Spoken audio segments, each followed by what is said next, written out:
Hello everyone.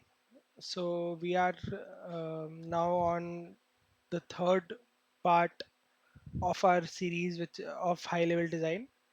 In the third part, what we are going to study is storage and retrieval of a database system.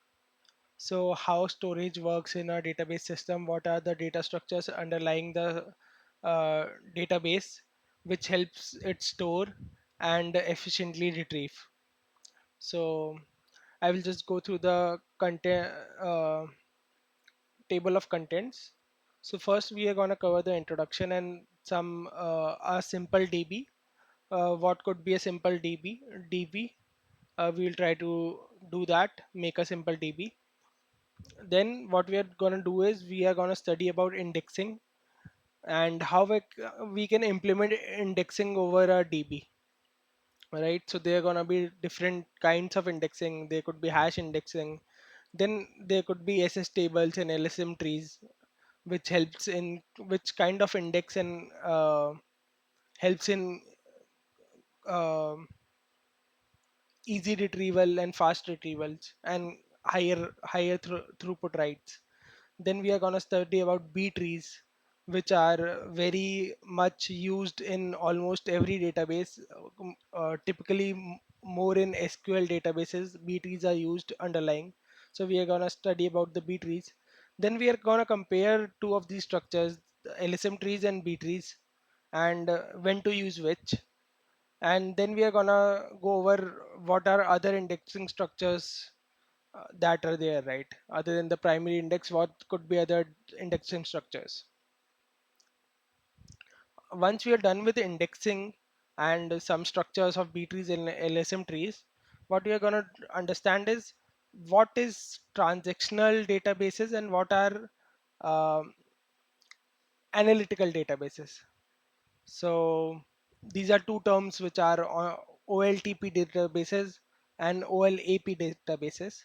So we are going to study about what are those, and then what we are going to study about is uh, how these OLAP databases that are more on the analytical side, how these are made, right?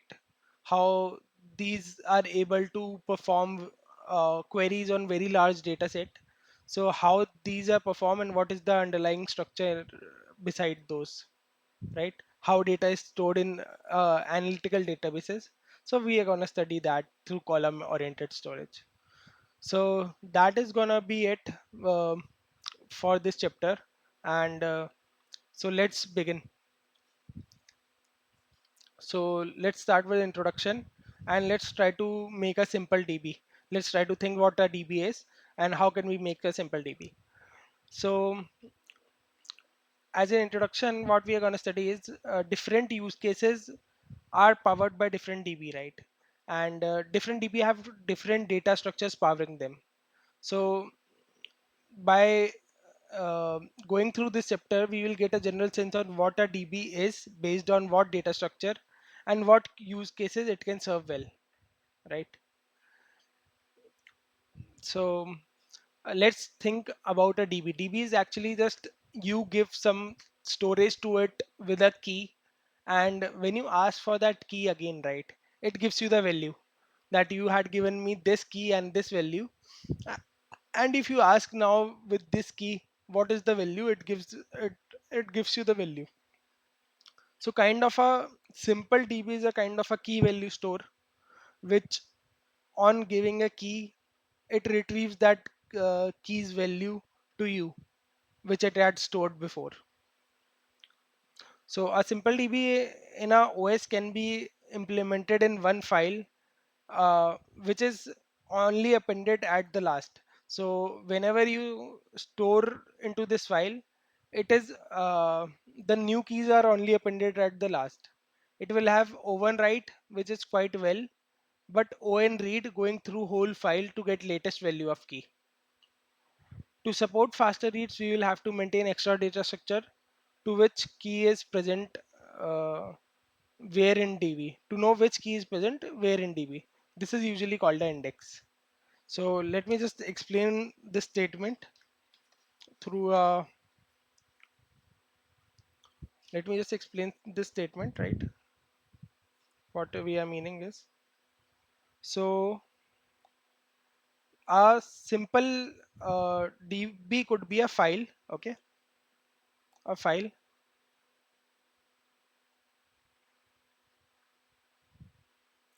which might have key as, say, first key as 1 and value as 5, okay? Key 2 as value 9. Say key there was 5 also with value 15, okay? Now there, so I had given these values, keys and values to store to the DB, right? So what I could do is simply put them into a file, right? And now say there was an update for key 1, and what I want to do is from value 5, key 1 is currently value 5. Now I want to do store key 1 with value as maybe 20, okay? So what could be a simple DB is, either I could have just updated this, right? Updated this part, updated this part, but rather than updating, what I did it was at the end append this new value. This I didn't touch. This was there also and this was there also. Now when you ask with this new key, what will be the value, right? With this key 1, what will be the value? What it will return, will it will return me 20. How will it return 20? It will just go over all the contents of the database or of the file, and uh, get me the latest uh, get me the latest value with key 1, right? The last value which has key equals to 1, it will get me that value, right? So a simple DB could be simply a file which is just appending the keys values. And so how, what will be the write complexity of this? It will be O1, right? And what will be the read complexity? It will be going through all the file, right? Which will be On. The n would where n would be the number of write operations there, right? The size of the file, okay? So this is not very good so what we have written is, now to support this faster reads, right? We will have to maintain an extra data structure to know which key is present where in DB. This is usually called an index, okay? So if you don't know where your key is present, you just have to go through whole of the file. But if you can maintain an extra data structure to know which key is present where in DB, you could directly access that key, right? Faster with the help of this data structure, you could get to the key and get the value. So to we maintain extra data structure to fastly retrieve our key, and this data structure is usually called an index. Index fasten up reads but slow up writes, since uh, each write also needs to update the data structure, right? So now we are maintaining an extra data structure. So with each write of a new key, we will also update. Uh, we will also have to update this new data structure, right? So that is why databases do not index every field by default. They only index some of the fields that you tell them to index, right? We usually keep index on IDs, right? And uh, we don't usually do, or maybe some other columns like name or one of other columns, we keep that, but we don't usually index on all of the columns, right? Why we don't do so is told here, that if we do so, we would have to maintain separate data structure for each column index, and we would have to update each index when a new write comes, which will slow up our writes. So that's why we only choose some columns to be indexed.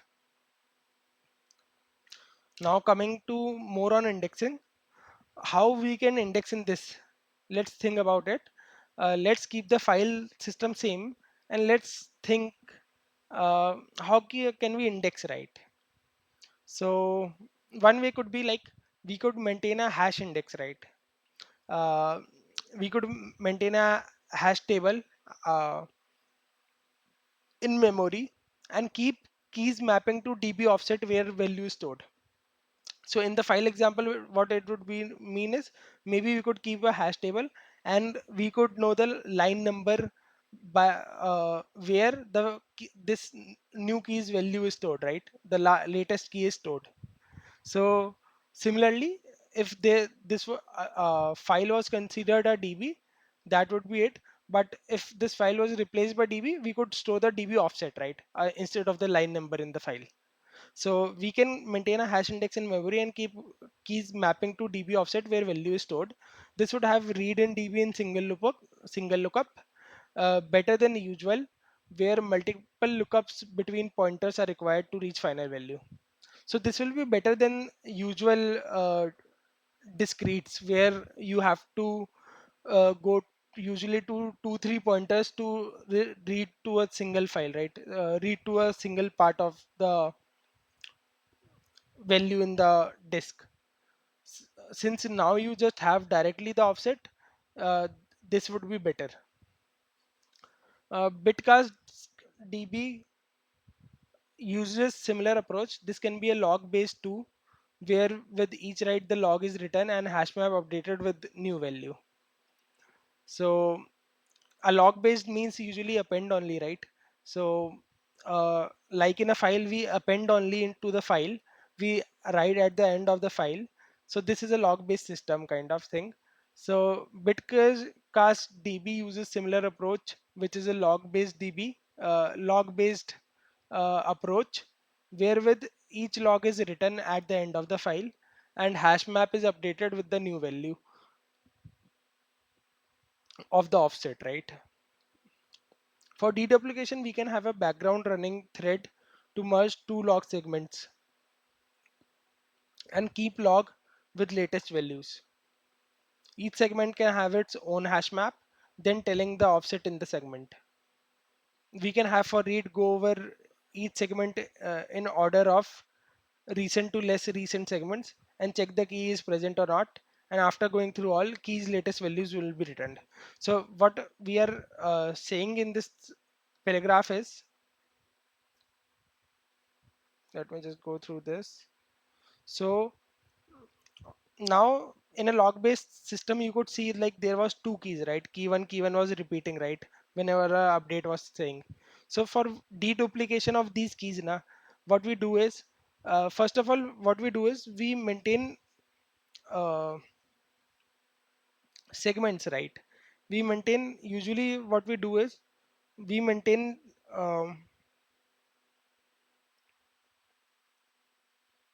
these segments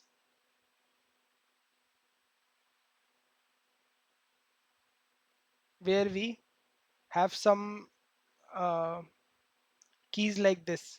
Maybe key 1 was here, right, with some value, right? Key 2 was here, right?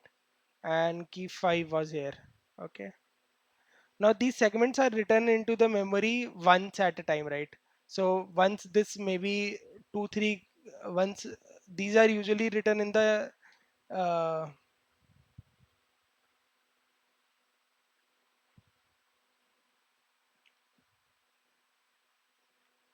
so these are usually written into the first in memory and then returned to the disk. Otherwise also what we do is we try to maintain some segments, right? Maybe these segments are of 3 KB, right?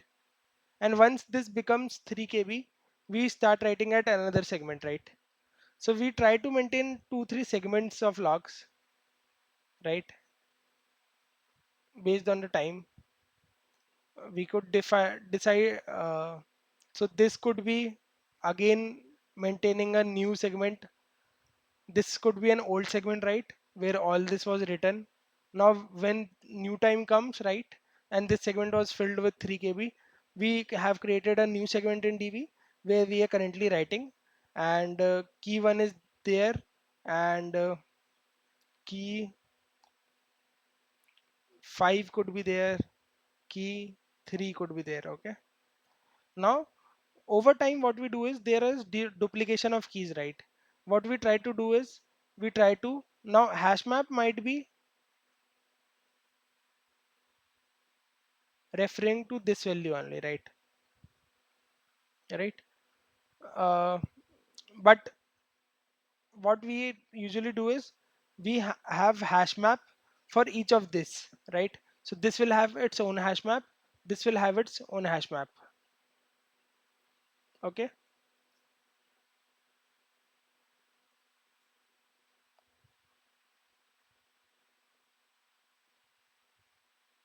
now what we do is we uh, over time what for deduplication what we do is we merge these two segments, right? We merge these two hash maps and we merge these two segments. And uh, for read, so once we merge these segments, we keep the latest ones with here and we create a new log segment, right? Since there is no deletion, right? Always, so we create a new log segment here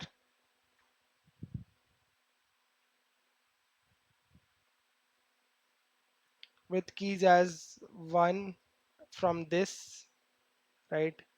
Key 2 will come from above since there is no return from here. Key 3 will come from here only since there key 3 is written in the second only, and key 5 will also come from the second latest segment, right? So we merge these two segment into one segment. And now this new log segment is created with deduplicated keys. So for read, what we do is we kind of go over from the latest segment. First we go over the latest segment, then now there could be other older segments too, right? These two will be deleted after this is merged and into this one, but there could be other segments, right? There could be other segments that are not merged yet or that were merged and that are in the db with other keys, right? Key equals to 10 or something like that, right? So we go from the latest segment to the backward segment to find the keys, right? So we can go over each segment in order of recent to less recent segments and check the if the key is present or not. And after going through all, keys latest value will be returned. Also, reads are supported while merging two.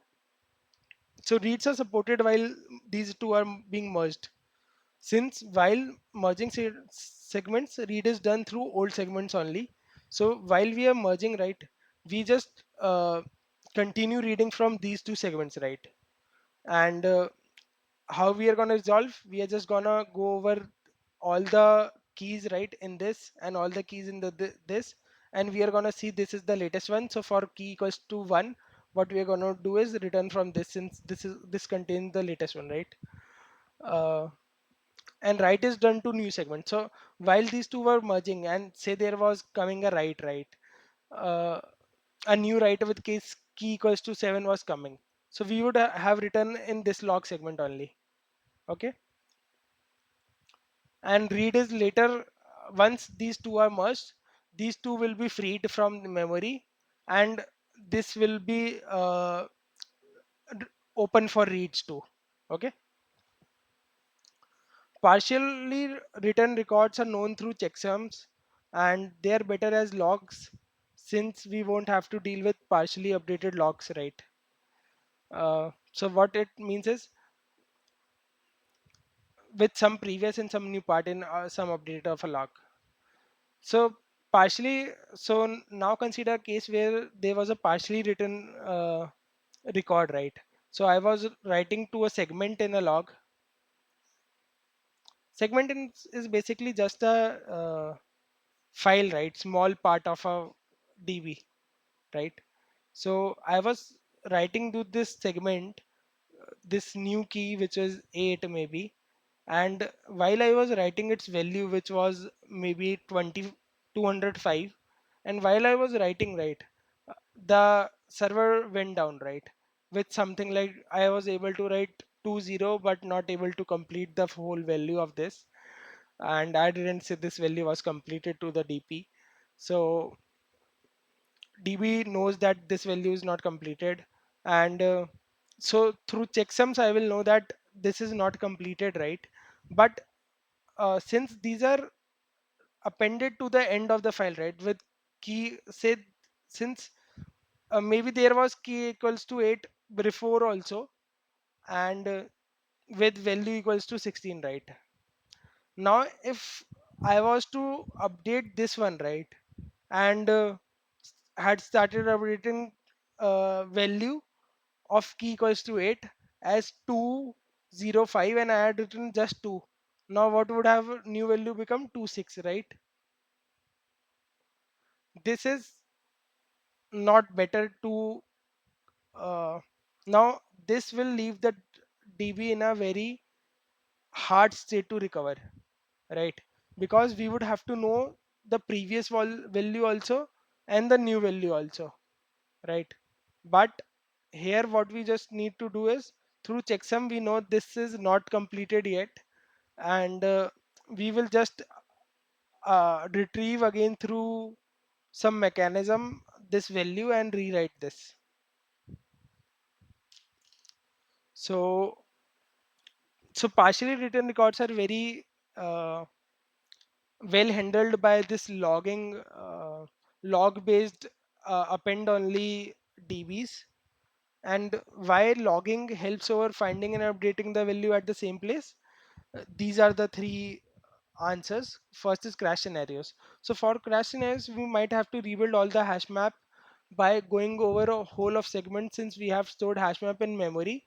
But this is usually solved by keeping the snapshot of hash map in disk and replaying logs ahead of snapshot again. Um we have one thread writing. So how we are how concurrency is well handled in logging? Just see that we have one thread writing logs, and since then logs are immutable, it is easy to support multi-thread reading the logs since they are immutable. However, there is one use case where new write is done while merging, right, and read is done through old system. This So we were reading through these two, and we were writing to this, right?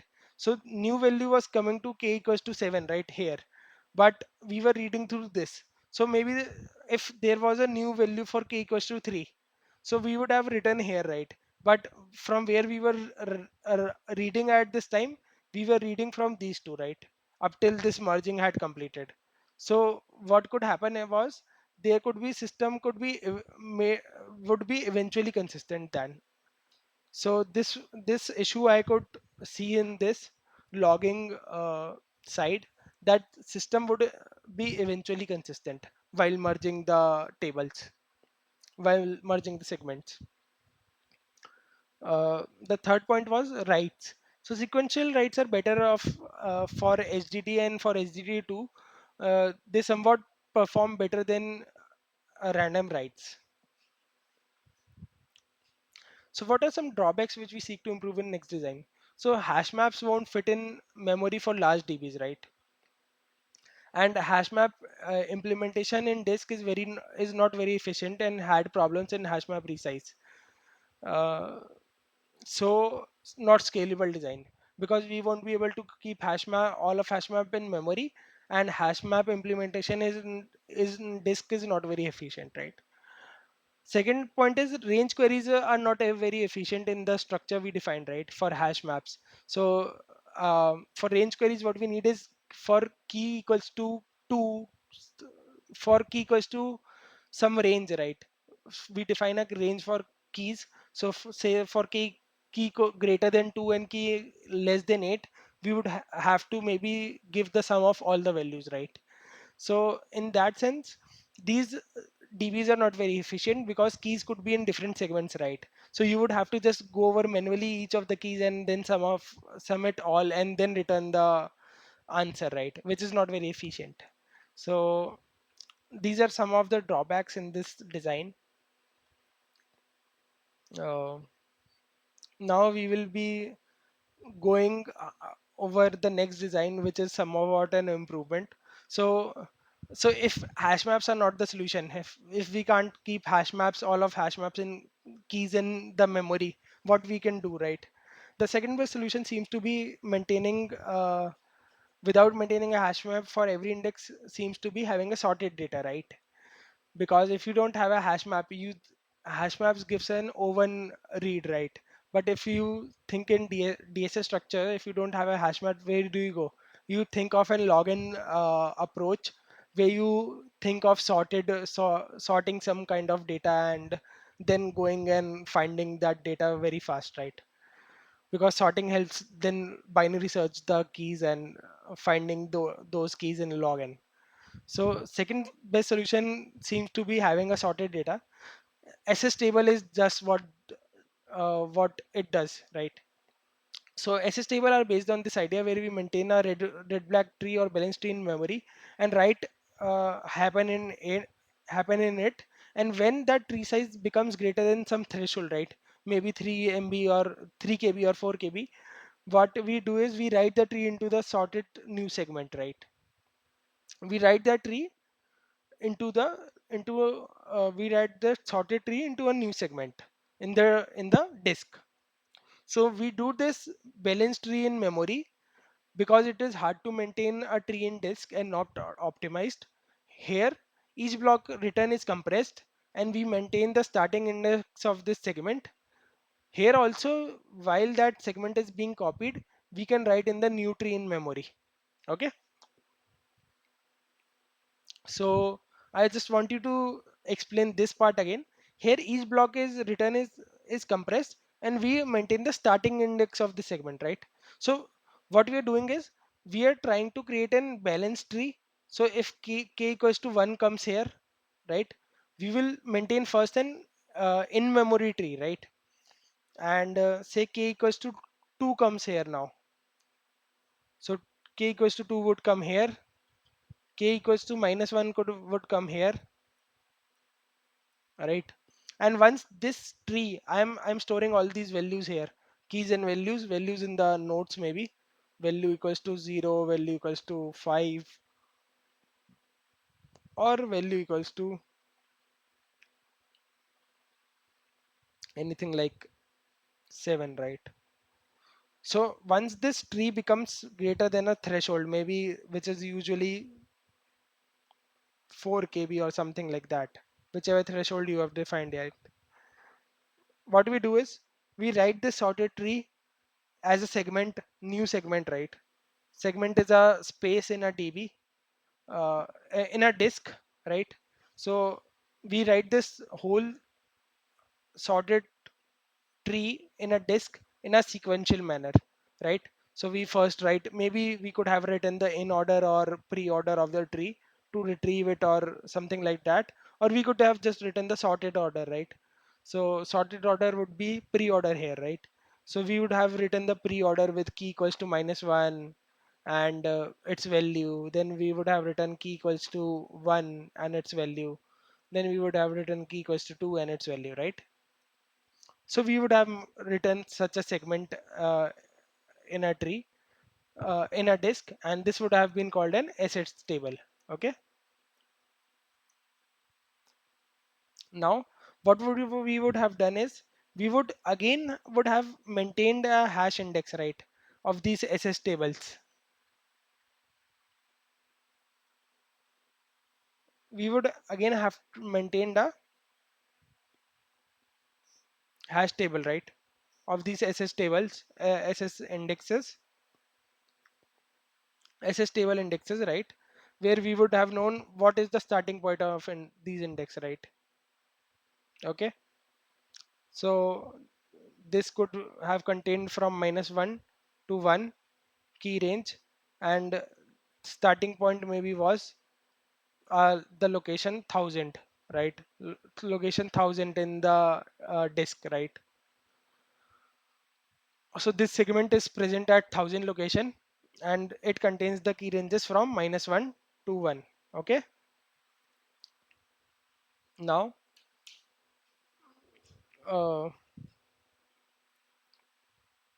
Here also, while that's also again what we would have do is again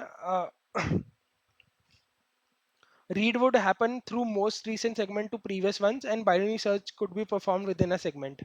We can we can also have range queries easily since this is sorted, right? So what we would do is we can what we would do is we would have these segments, right? So a read would happen through like going through first segment. We would have these indexes, right? So we would have the hash index -1 would contain 1,000 value, right? And I had this as a hash table in my memory or in somewhere in the disk, right?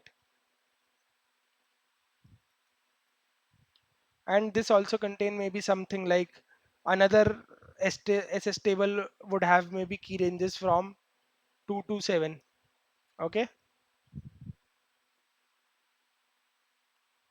so I could have two range hash table here, and with this what we would do is uh, maybe this was presented 2000 location, this SS table. Okay, now again what we would do is if I need to search and go to find key equals to 2, right? What I would do is we would go again from latest SS table to all the previous ones. So this I would maybe go from -1 to 1 table first, then 2 to 7 table, and understand which could contain this key, right? Now, one point you need to know is maybe there was another table, right? There was another table which was containing 2. So there could be duplication of keys still, right? Because whenever these are again log based, right? So uh, for previous table also what could have come is key equals to 2 would have come, and in the tree we would have made an key equals to 2 with a value in an older SS table, right? Then again, once this SS table was written to disk, in memory again would have maybe a key equals to a 2 update key, and then again in this another SS table, this key equals to 2 would have come, right? So what we to find key equals to 2, what we could need to do is go over from the starting, from the latest to the previous one, and find until we could find key equals to 2, right? And return its value. So per SS table, what we could do is per SS table we are able to do per SS table what we are able to do is binary search, right? But for whole of the all the SS tables, what we need to do is again from the latest move from the latest to the previous ones. Okay. Now some pointers regarding crash handling of this. For crashes, we might lose in-memory tree, for which we also sequentially write to a log and erase the log once the tree is returned to a disk, right? So for power crash, we might lose this tree which is in memory, which has not yet been returned to the disk. But we maintain a log sequential write to a log, okay, which is a log in a consider it as a file where we just write what values have come up till now. And once we so we could reconstruct the tree if we lose the in-memory tree uh, once the db comes back up after the crash. But and we erase this log once this tree is written to the disk, right? So that's how we handle crash handling. Reclaiming space, we merge and compress this happens, we merge and compress SS tables, right? For deduplication of the keys, we merge and compress this. We merge these two SS tables in the background, similar to data file segments shown in the hash indexes. We also do this for SS tables, and this is usually performed through two algos, which I will talk in some time. which is level based compression, and size type compression. Okay. Third, how we are going to handle the concurrency. Concurrency is similarly handled to hash indexes, where writes are single write. Write is single thread. So we write single threadedly to the disk one time. After this in memory is done, we single write a single there is only single thread writing to that. And since log is immutable, so many number of threads can simultaneously read. Okay. We also There is also a optimization, which is additional bloom filters, which help us know which key does not exist in the DB directly without going through all the SS tables in the DB, right? Also, I want to mention is if so there are also text indexes, right, which help us in searching, right? That if we search a word and we get how in what documents this word has occurred, right? This you might have seen uh, in the WhatsApp also. If you search a word, you just get all the chats, right? So this can also be implemented directly with the uh, with this key value structure like we have implemented. So index is a word to documents, right? Word to documents DB. So this is the key, word is the key, and documents are the values here, right? That contain that word has been implemented as a key value DB2, right? With key being word and documents being the value in log structured merge tree, which we have discussed, right? Structure which work on login and then merge and compression sorted files. Okay. So in SS table, so in above, the SS table is single mem table, in memory table or segment, and LSM tree is the structure we made by many SS table and merge and compression algos and by them. So this all of the structure and compression algos, right, which go on SS table, this whole is called, so this single is called SS table, right, where we have a this sorted table, and this whole structure is called LSM trees, log structured merge tree. Okay.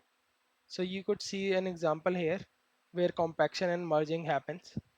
So so this this deduplicates some of the keys and merges it by something like a merge sort algo, where each each of these will be seeing like a merge sort algo over over uh, sorted arrays works very fine, and it will actually just take like O of law in log n time only to merge this, I think, right? For each key we could maintain kind of a like a heap trees or something like that, right? For each of the keys, smallest keys, what we could do is maintain a heap tree, and heap tree would give the lowest of this keys, and we could put that in here, and again move the again move the key of the segment which had this removal, and put a new key into the heap tree, right?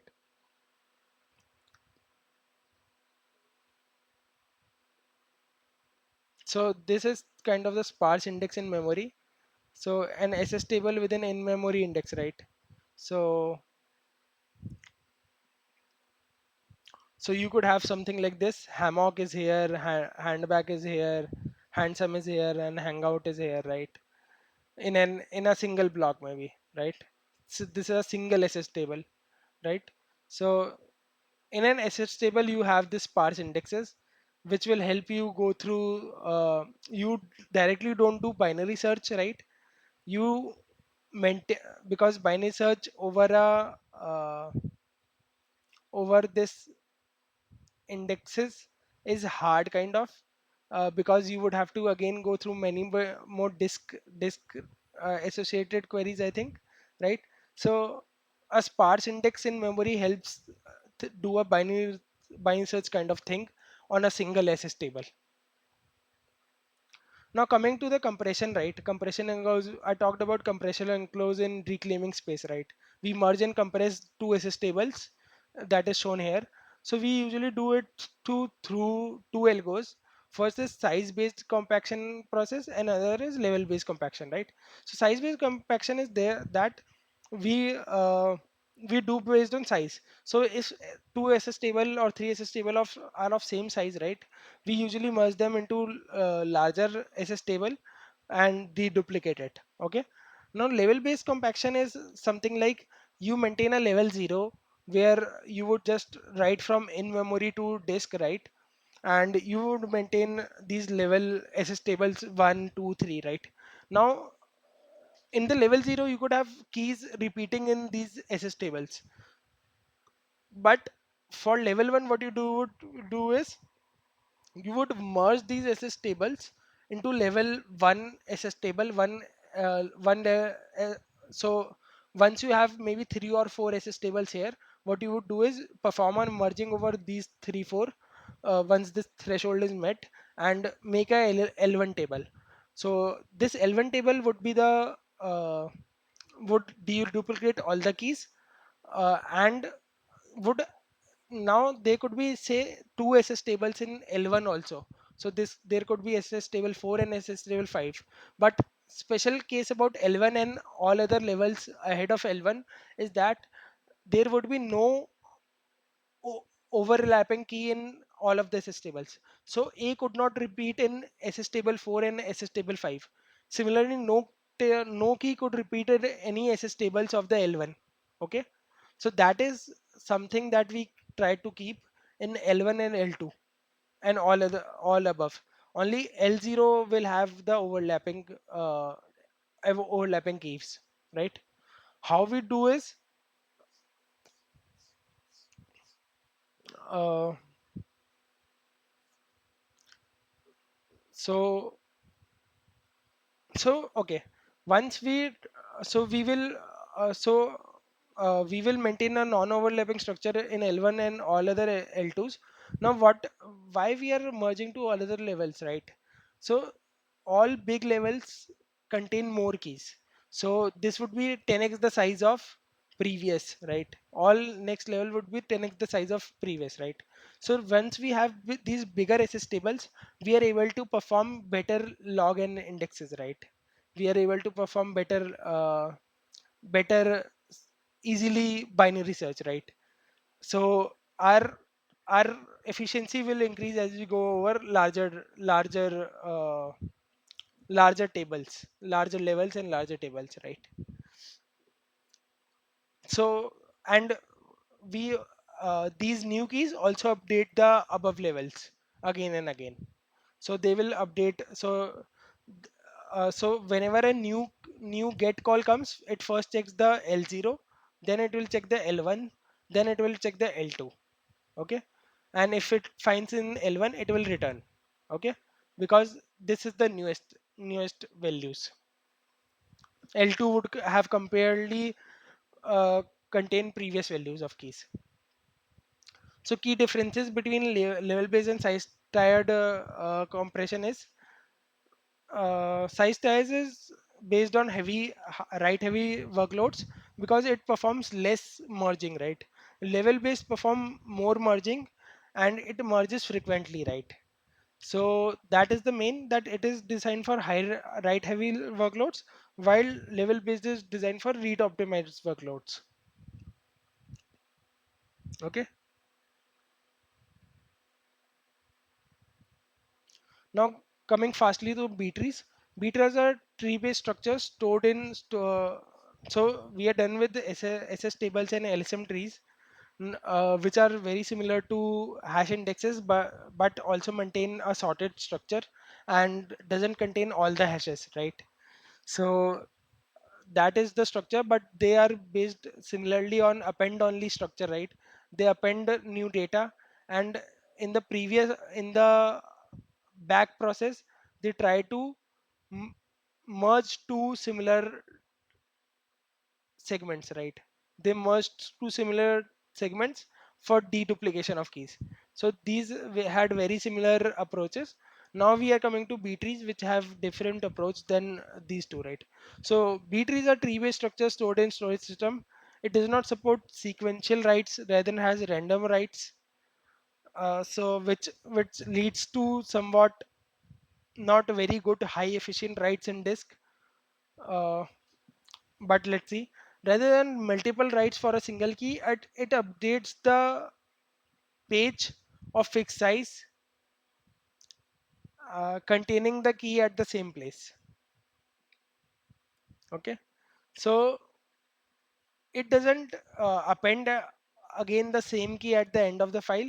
It rather updates the key at the same place with the fixed size of the value, which is called a page, right? Page of fixed size, which is usually 4 KB, because 4 KB is usually the storage what disk supports for updating and reading in one go. Okay, so B trees have structures as below. B trees look like this structure, right? They would have something like sorted keys. So this is one, right?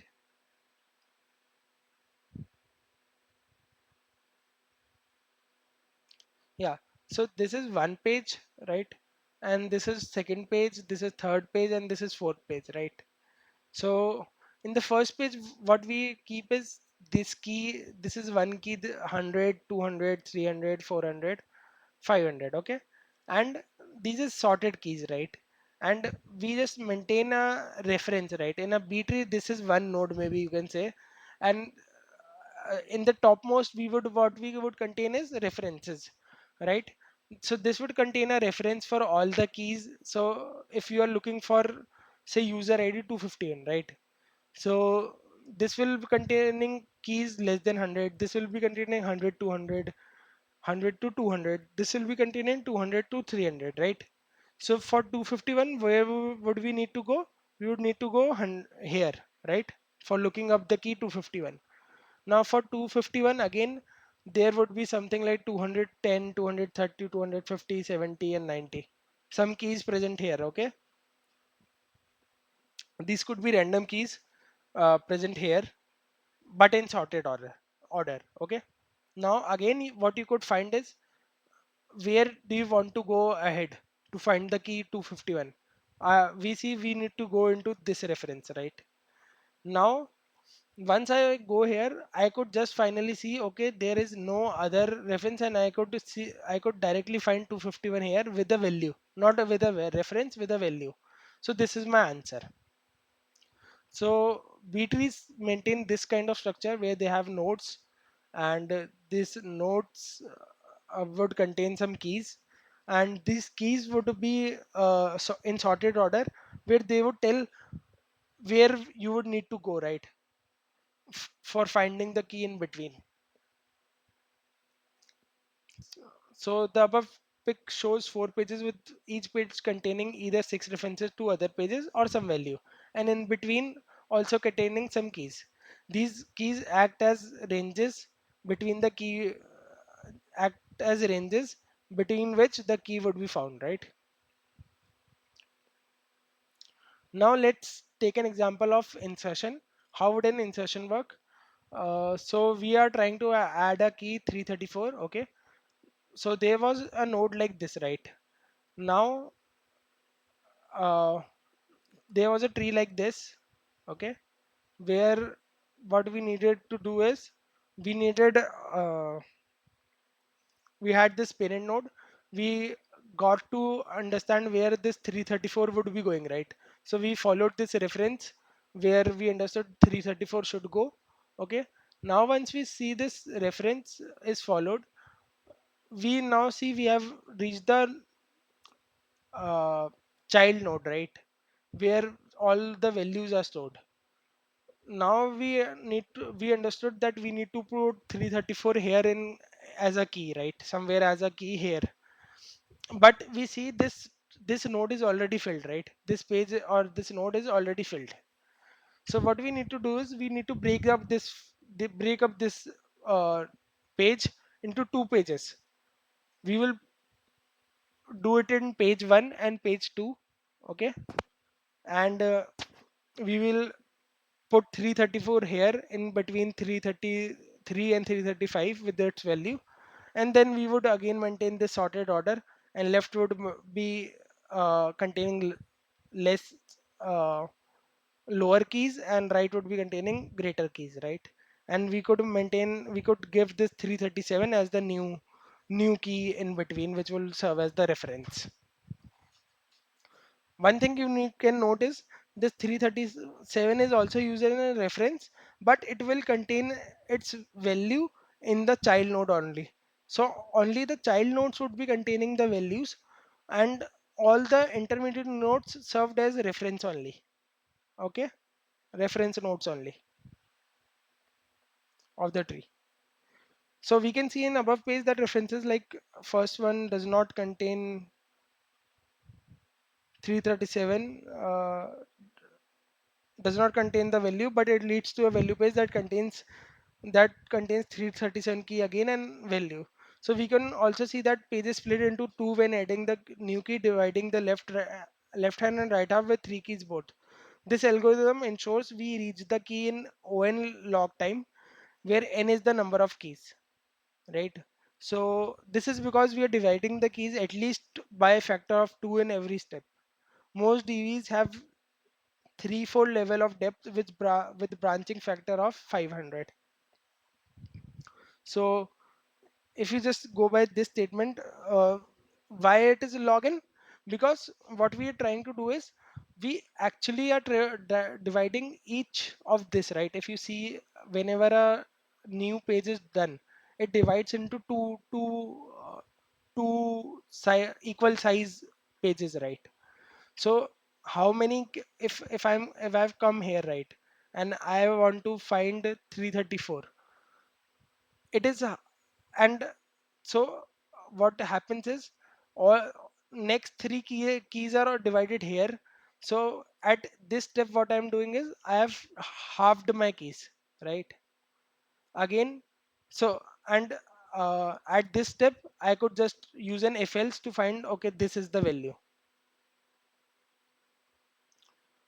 But at each step what I'm essentially doing, at least I am halving the keys, or maybe I'm also doing it maybe 1 by 6th, right? Because this would contain some keys, this would contain some keys, each reference would be containing some keys, right? So I might have 1/6 the value, but at least I'm halving the keys. So it is login kind of thing, right? But how to make these trees reliable, right? So B trees are actually stored in disk, but how to make this reliable is reliability of B trees. But say you wanted to perform an operation and their power crash occurred. How to make those operations reliable now? Reliability of B trees is made through write ahead log in a file, in which before doing any operation in B tree, we write in a log file what operation needs to be performed with what data, which will help recover data in case of DB crash. Also, for multiple concurrent write requests, we apply lash, which is a lightweight lock over the tree that is being updated to handle concurrency. Optimizations usually done over B tree are, rather than updating the final page, we create a new duplicate page and its parents that references this page. We create new version for them, which helps in concurrency control, which we'll discuss later. So this is one of the optimization where we don't update this page, rather create a similar page to this, right? Here, if a new update has come, and update this reference as here. So we will change the version of this node and update the reference here. What it helps is in concurrency, that we will discuss in some further chapters, right? Second optimization is pointers are added for next page and previous page in page containing value. So our child nodes have a reference to its next page. and previous page too, so that you could just traverse the sorted keys directly with next next next. You don't have to reference the parent node to go over to the next page. Okay, we can optimize key storage by abbreviating the keys, since some part of the key is needed to decide where to move in next reference. So we abbreviate these long keys and store some part of it, the last part, which will help us decide where to go, not the whole part of the keys. This helps in storing more keys into a single page. Okay. Okay, now let's just compare the B trees and LSM trees. So I will try to complete faster, because we have actually covered much more time than we expected. So okay, I will just uh, try to complete in short. So and try to fill in just the main points. So comparison of B trees and LSM trees, right? So LSM trees have sequential writes which help in writing faster, right? LSM trees can compact data well, since they have variable size SS tables, and they are not a fixed size, so you don't have 4 KB or another thing. You could have them of any size, and you constantly merge them, right? So they keep ranges closer to each other physically, so they are able to keep these closer to each other, right? Because once you merge them, they are kept closer to each other. So one SS table would be here in a disk, and closer to this would be another SS table in the disk. So your disk access becomes fast. What are the disadvantages? Disadvantages usually lies in this, that uh, since in case of transaction, right? In case of transaction, since you are writing at multiple places for multiple keys in an SS table, so this two SS tables would be containing key equals to one, right? Now, say you were to perform a operation on key equals to one in a transaction, uh, you can't apply lock so easily. You would have to apply lock on every segment, right, which contains this key equals to one. But in an SS B trees, you could do it easily, since a key is present in only one place. So a lock can be applied easily, and a transaction isolation could be done, right? Also in a B tree, uh, they could be locks on ranges of keys, right? And those locks can be directly attached to a tree. Okay, so this transaction you can't implement so easily in this. Okay, and sometimes also this high write throughput which LSM supports. LSM supports high write throughput, since it is doing it in O1, right? They are writing in O1 just at the end of the file. Okay, but this sometimes become a problem, because you are just repeating the keys, and if there is very much high writing by the DB, right? If the application is very high write throughput, right? It is writing. You are not able to very fastly merge this, right? And your disk can support some writes only, right? So some write would be going in this merging process, where you are trying to create a new write, a new merged SS table, and you are writing, right? And some disk writing would be going into writing this new SS table.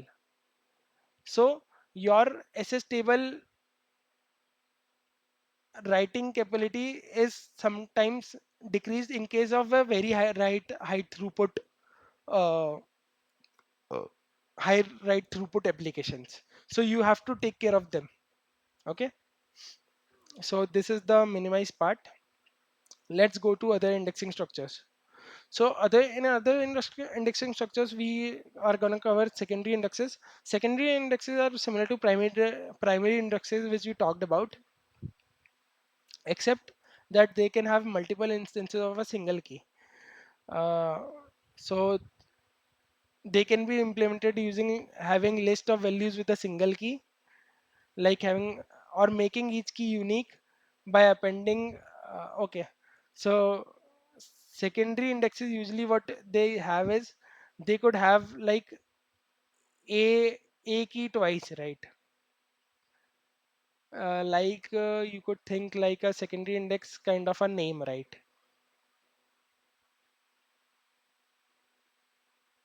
So name, in name you could have umber and number twice, though their id, which is the primary index, might differ, right? So this primary index usually will always be a unique, but secondary index when we make, we it is not unique. Okay, so how we support secondary indexes through the data structures we talked. So they are usually supported through having list of values in a key with a single key, right? So maybe we would have umber as a single key, and then these rows could be stored, these rows references could be stored as a list, okay, in a secondary index. So secondary index would be also a key value pair, right? Like we talked about. And in a b tree kind of structure, what we would have is umber and a list of values then, referencing these table rows, right? Like the location of this row and location of this row. Okay, 1000 and 1001 maybe. Okay, uh, or it could be by making each key unique by appending a row identifier to it. Or what we could have done is we could have made this umber key unique, right? By maybe appending a row identifier to it, maybe like umber 1 and umber 2, right? Now each key becomes unique. Now since it is unique, we could directly implement by a B tree or LSM tree. Okay. So either way, it can be implemented by both B trees and LSM trees. Storing values in the index. Uh, So we can store all the row data in a single indexing structure, which is called the clustered index. So what we could do is in a B tree, we could store all the data, all the row. Okay. In the B tree value, what we could do have done is in a B tree value, here it is shown in the above, it is shown only one value, right? But there could be in a real scenario, this is a whole row, right? With this key as id as the key, we have a whole row, right? So we would store all the row data in a single indexing structure with the key and value, which is called the clustered index. Otherwise, what usually happens is indexes contain a pointer to the heap memory, like they showed in the secondary index. This is a 1000 is a pointer to the heap memory in where uh, this row is stored. Similarly, in the secondary index, I showed 1001, which is a pointer to the heap memory, which stores this second ID data, right? So otherwise, what usually happens is indexes contain a heap pointer to a heap memory where the whole row is stored. This is called a non-cluster index. There is something in between which is called a covering index, which stores some column in the index and some in stored in heap. Covering index and clustered index helps getting answer quicker, but duplication of data is there. In non-cluster index, data is stored at one place and all secondary indexes refer to same place, changing data easily. In NODB, non-cluster index contains reference to cluster index value, keeping it in one place. Often cluster index is fast, but consistency of data at multiple places need to be managed. Okay, I hope this is clear. And usually primary key is usually kept as the cluster index only, where you store all of the row data with the key only. Okay, multi-column indexes. uh, so we have talked about only one column indexes. Now we are talking about two column, how to index two column uh, again, uh, simultaneously, right? So these are usually implemented by appending the columns one after the another to get single key, right? column index on last name first name, we first find the sorting by last name and or by last name first name, but we won't be able to find index by first name, right? So we try to do it by this kind of like appending last name and first name and then sorting it. So we kind of do kind of hash it with last name first name and then sort this on a single index, single value, single key, right? Also there are other things like geospatial index in which R trees are implemented. uh, so it can also be, so it R trees I think does it on two keys also, but it can also be implemented. This geospatial index could also be implemented by covering the area of this earth by a single key, right? So that is there. These are very other use cases for, there are very use cases for multi-column index, but let's not go over there. um, then let's go over fuzzy index. So fuzzy indexes help solve the problem of searching keys within k distance of the word.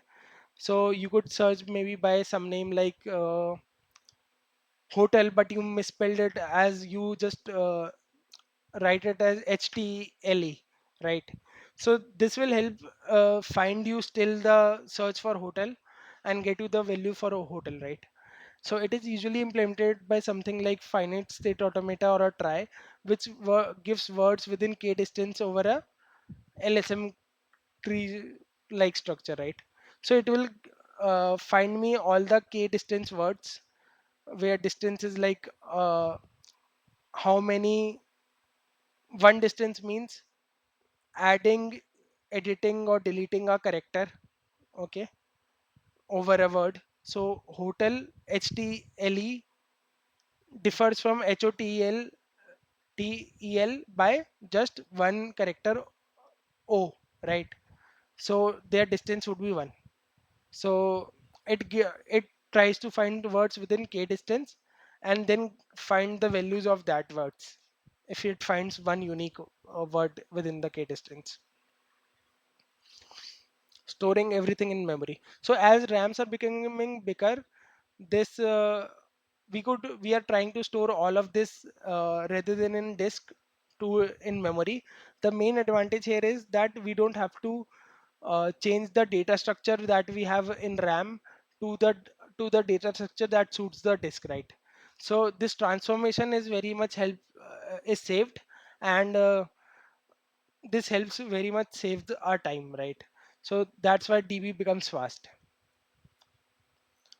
So this is all about the other indexing structures. Now let's come to the third topic. What is transactional databases versus analytical databases?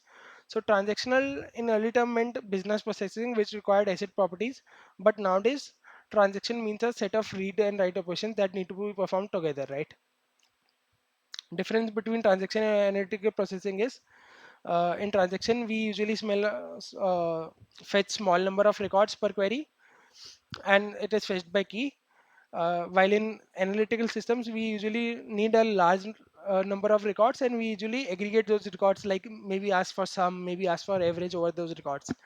uh, the right pattern is, in transactional we random accessly write over these.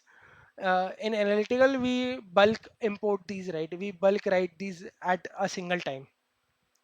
This is primarily used by end user. This is primarily used by someone like a business analyst who needs to understand the how business is going, some trends in the business. So what data represents?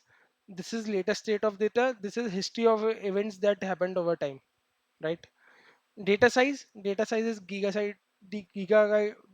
to terabytes for transaction, but it is in terabytes to petabytes in analytical, right?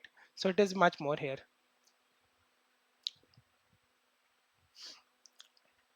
So we can see is, these are very two different systems and these need very two different engines supporting it, right?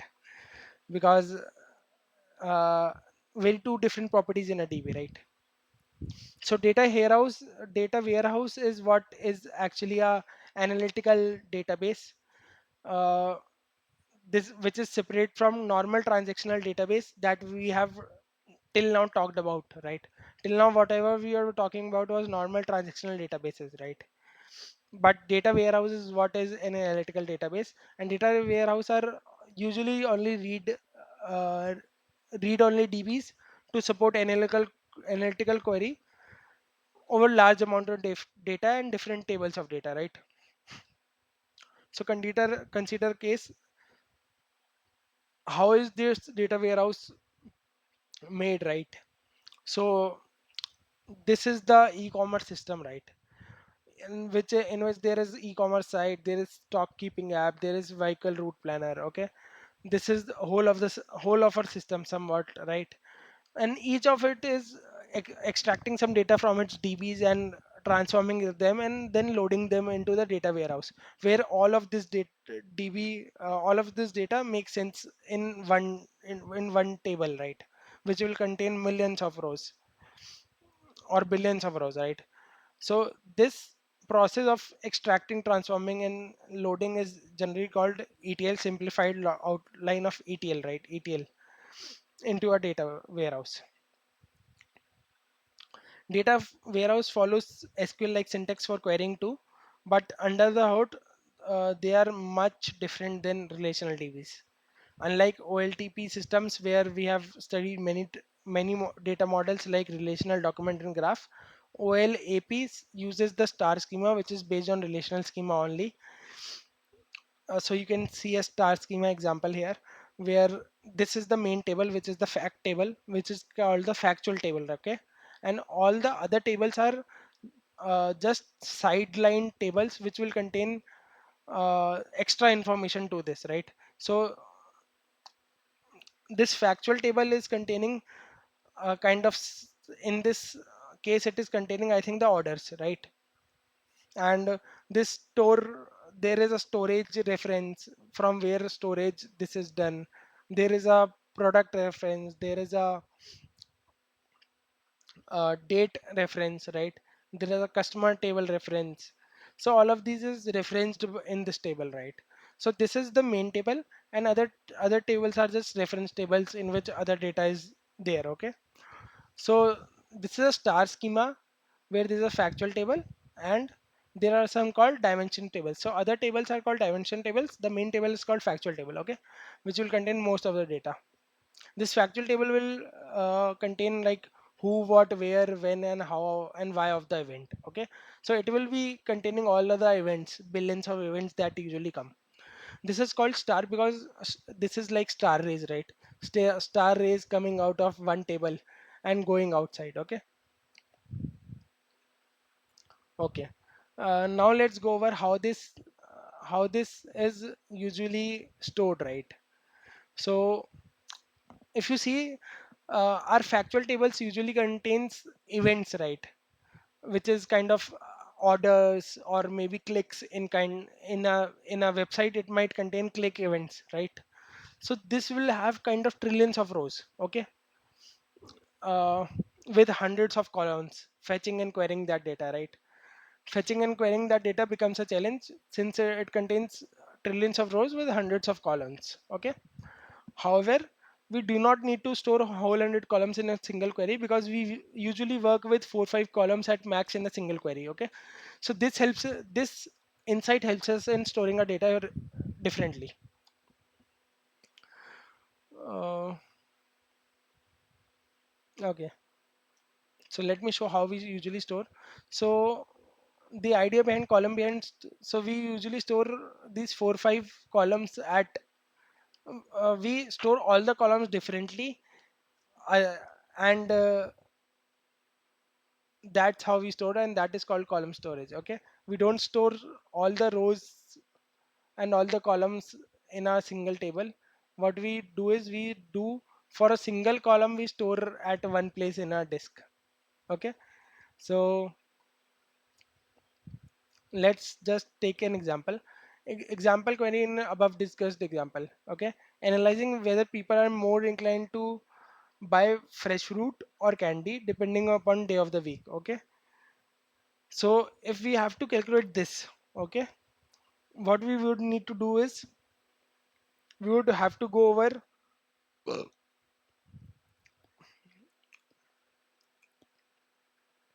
we would have to go over weekday, right?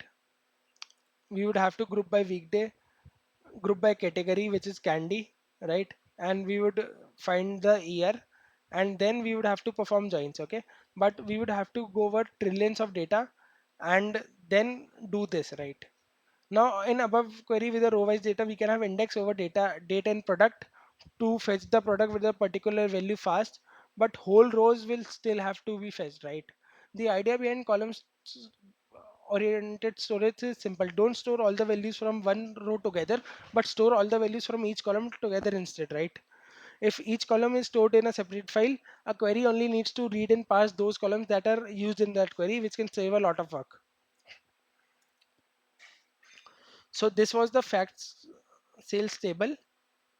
The column storage for this would be like date key field contents would be this in another file, product field contents would be in another file, this would be another file, but you can see the index 1 of each, right? Index 0 of this each file you get will give you the first row. Okay, index 1 will give you the second row in each file. Okay, if you get index 1 from each of these files and combine those, you would get the second row. So that part we can see. So these are stored so such that a row can be retrieved in order such that row can be retrieved. So in column story, each position, say fifth position in different columns, would make up a row. However, this might not be the fifth row, but any row. Okay, we usually can sort by some column and then for some other column. This helps in compaction later. This point I will explain just some time later. Okay, or compacting columns data. So how this does this compact this column storage also help in compacting? Okay, now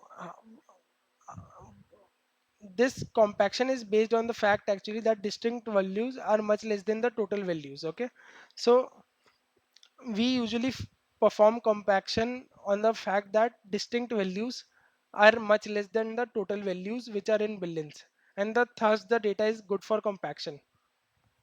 So how we compact is, say there was maybe 100 values which were repeating 10,000 times. Okay, total 10,000 values were there, but there were only 100 distinct values. Okay, what we will do is for product we would write these 100 values here as product 1, product 2, product 3 to up till product 100. Okay, and we would give this product now for product 1 I would just write it 1 where it was really this product number was 1. Okay, so this was my product column SDK. Okay, now for product 29 I would write give it one value only, there was 29. For other values it is 0. Okay, for product 30 where it is 1, where in this index it is 1, am giving it 30. Okay, so with this, how am I able to represent? Able to represent using a bitmap. So with bits, I am able to represent how where 29 is coming, where 30 is coming, and I am able to create this product SK. Okay. Now I could shorten this bitmap by saying there are 9 zeros first, then one and rest zeros. So there are 9 zeros first, then one and then rest zeros. Okay. Similarly, 10 zeros, two ones, and 10 zeros. So this represents this bitmap. So we can again shorten this like this. So this helps us shortening the column data very well. Above shows a bitmap showing the presence of particular product at which position. For large number of rows, this is better compacted and represented as run line coding. Now, Bitmap indexes such as these are well suited for kind of queries that are common in data warehouse. For example, where product sk in 30, 68 and 69, right? Now if you want looking at three bitmaps for 30, 68, 69 and calculating the bitmap or of three bitmaps, which one can be done efficiently, right? So for where product in this, what we just have to do is or these three rows or this 31, 30, 68 and 69, and we would get which which columns we need, right? which which rows are actually containing the product sk we need. Okay, similarly for and we could do bitmize and very easily to find the type of rows that we need, the index of the rows that we need, right? Now sorting also can help on these columns very well, since sorting can help on some column A, and then after column A is sorted, then maybe we can sort for same values of A. Uh, we can further sort on column B. For example, say we sorted in case of date of order, and then we sorted day on product as second sort. Okay, this helps in getting queries for a particular date and a particular product. This helps in compression also on first sorted column A and then somewhat on column B, but later columns would have random values. So when we sort, right, we usually get 0, 0, 0, 0. When we sort on these columns, we usually get 69, 69, 69 very closely, right? So we are able to get these ones and zeros very closely, and we are able to then run length encode them very smallly, which helps us save data very goodly, right? And sorting helps in, of course, sorting helps in queries also. So uh, some databases this sort have this column wise sorting, right? On every some DBs cleverly extended this concept to make redundant column storages on different sorted columns to optimize queries. This is similar to secondary index on relation databases DBs, except those usually are pointers, and these are actual redundant data. So writes are very hard in a sorted data, right? If you wanna write in a sorted column, okay, you can't write it to the end of the column. You can't if you want to insert a row in a sorted column, you can't insert it at the end of the column. You would have to insert it at the correct place, right? So you and then you would have to move all the other columns ahead.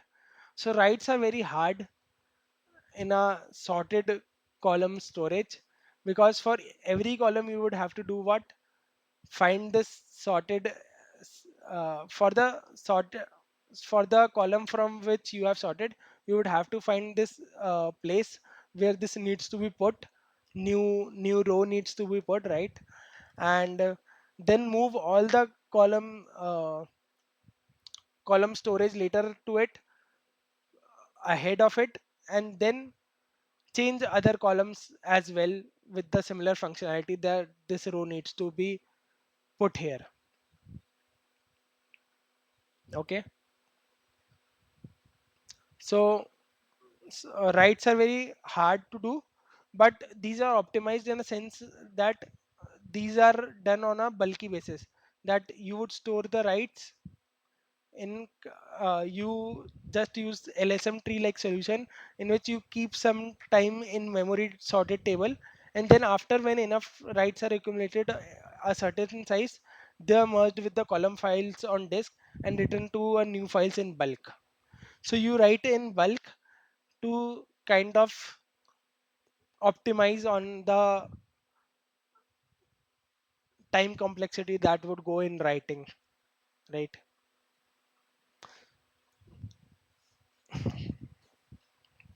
Now queries would need to examine both the column data on disk and the recent writes in memory that we are keeping, right? and combine the two. However, the query optimizer hides this distinction from the user. Okay. Uh, Now, OLAP also kind of has some pre-computed data, right? So it will have some pre-computed data over, say there were two fields in our table only, right? In our star schema, there were only date and product, right?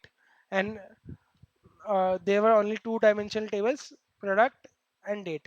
You can now draw a two-dimensional table with dates along one side and products along the other. Each cell contains the aggregate of an attribute.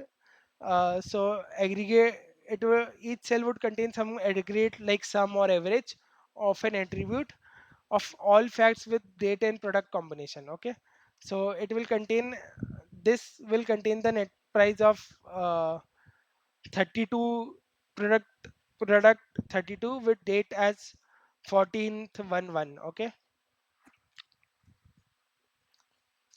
and the total would be like containing the for all the dates, uh, for this would be representing for the product 32 for all the dates what was the net sale, and what would this be containing, this would be containing for date 14011, what were the net sale of all the products. Okay, so